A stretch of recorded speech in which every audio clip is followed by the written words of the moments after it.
Yoruba nation now. Now. Yoruba nation now.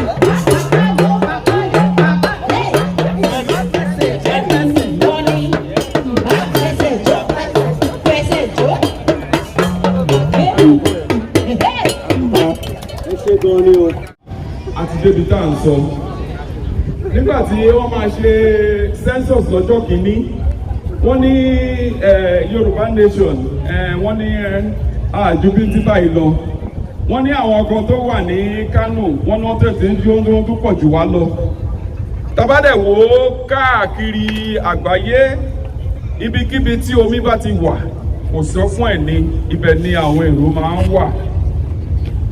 Yorùbá nation dẹ wọ́n ti wá rò pé bóyá Yorùbá nation bóyá àwọn Yorùbá ibi àdúgbò mi ní Ìjàyè l'Abẹ́òkúta nìkan la wà wọ́n mọ̀ pé a ti tàn kálẹ̀ gbogbo àgbáyé ṣé ní ọ̀rọ̀ Brazil la fẹ́ sọ ni àbí ọ̀rọ̀ Cuba la fẹ́ sọ ni àbí Trinidad and Tobago àbí ní Venezuela àbí Argentina gbogbo bẹ̀ láti tàn ká ilé ayé yìí. We are gathered here today at the capital, the state of California, United States of America. We are here at the step of the capital of this mighty building. We have great ideas, great talent, great people historically. The civilization of our people are a lot of things to be talked about.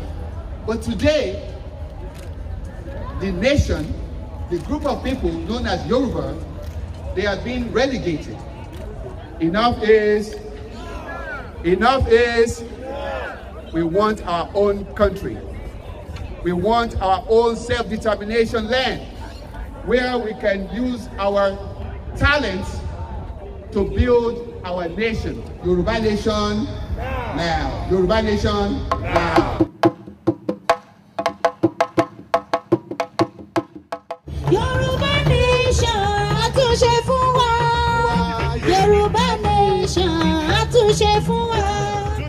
Yoruba nation, àtúnṣe fún wa. Yoruba nation, àtúnṣe fún wa. Ní gbogbo ọ̀nà tí a ti jẹ́ Yorùbá. Ní gbogbo ọ̀nà tí a ti jọmọ Oòduà. Yoruba nation, àtúnṣe fún wa. Yoruba nation, àtúnṣe fún wa. Yoruba nation, àtúnṣe fún wa. Yoruba nation, àtúnṣe fún wa. Yoruba nation, àtúnṣe fún wa. Ní gbogbo ọ̀nà tí a ti jẹ́ ọmọ Yorùbá. Ní gbogbo ọ̀nà tí a ti jẹ́ ọmọ Oòduà. Yoruba nation, àtúnṣe fún wa. Àtúgbèdè. Àtúgbèdè. Àtúgbèdè. Yorùbá nation. Ní kí gbogbo yín o, wọ́n sì kí gbogbo yín lọ́kọ̀ọ̀kan. Yorùbá nation lè ní kí gbogbo yín o, wọ́n sì kí gbogbo yín lọ́kọ̀ọ̀kan. Àwa làgbà, ẹgbẹ́ àwa làgbà, ẹlẹ́nu ní àwa làgbà, ẹ̀yẹ àwa làgbà, adìyẹ àwa làgbà, àwa làgbà, ẹlẹ́gbẹ̀ẹ́ àwa làgbà, adìyẹ funfun làgbà rẹ̀ nìkan, àwa làgbà.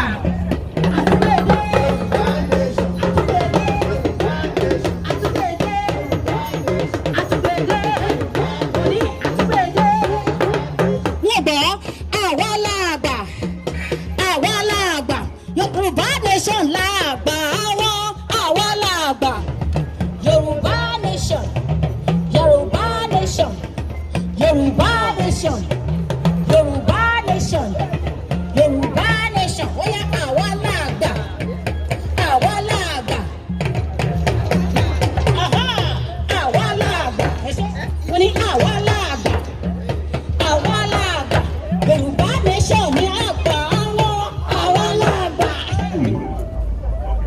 ọ̀rọ̀ yìí ti kúrò lọ́rọ̀ orílẹ̀-èdè ó ti di ọ̀rọ̀ orírun tiwa àní pé orírun Yorùbá ní tùbá ní tùsẹ̀ ní wíwọ́ ní fífà ó di dandan ti tán a ó gbà á.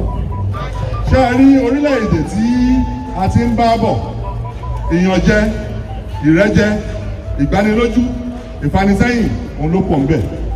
a ò tiẹ̀ ní kí wọ́n má pín ẹran ohun tá à ń sọ ni pé ẹyẹ fi eyín pẹran fún wa ọbẹ̀ ogun. Yorùbá nation Yorùbá nation Yorùbá nation.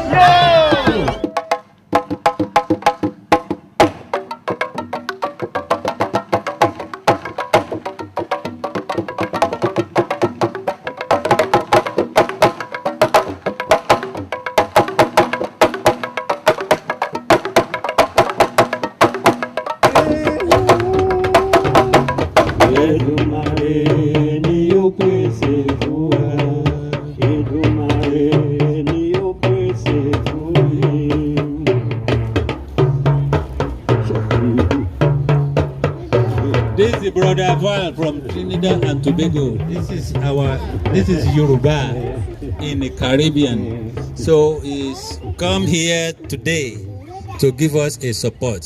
So you can hear that is one of the songs is really like.